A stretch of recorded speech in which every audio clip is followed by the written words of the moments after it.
Nature, Mother Earth, and every mother giving birth are all simply different expressions of the one Supreme Being whose infinite love,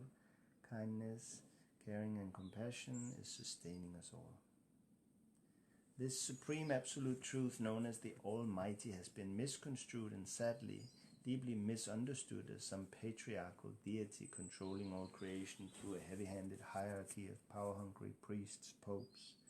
policemen, and politicians proudly pretending to be men of God and ministers of the state, and thus wanting to rule over men as ministers of men, trying to control creation while they fail to control their own insatiable lust, greed, and desire to be obeyed, to be respected, and to be worshipped and adored by their flocks. Leave behind all these power-hungry pimps, popes,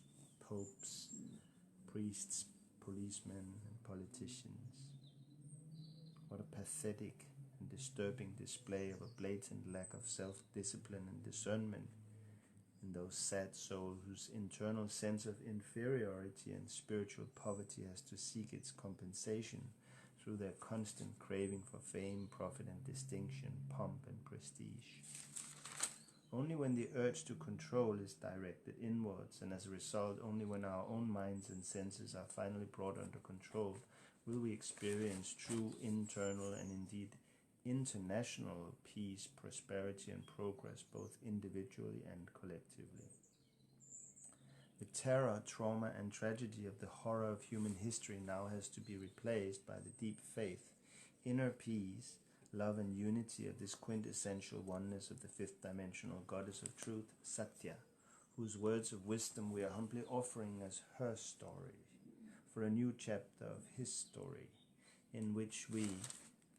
all will agree to respect our Divine Mother in all of her forms and manifestations by obeying her natural laws and by tuning into her natural cycles as cosmic citizens and as clairvoyant guardians of the galaxy. Let us each become an aid to love, love aid personified. And as we seek to love, not just to be loved,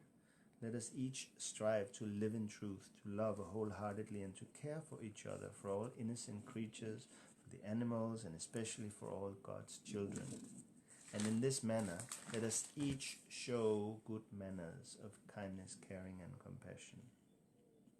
As we've already agreed that we wish to live in love, not in fear of a nuclear holocaust, let us now embody this much-needed new, clear consciousness in this nuclear age of stress, biological warfare, and one deadly virus after the other, so that we can co-create a new normal in which we all agree to immediately cease all kinds of conflict and crimes against humanity by that corrupted clan, the industrial military complex, as decoys of the devil, dangerously destroying all life forms on the surface of the earth. Once all the natural resources are distributed evenly, we will realize the myth of overpopulation, erroneously propounded by the atheistic and godless pseudo-scientists hell-bent on their destructive depopulation Agenda 21 or Agenda 30.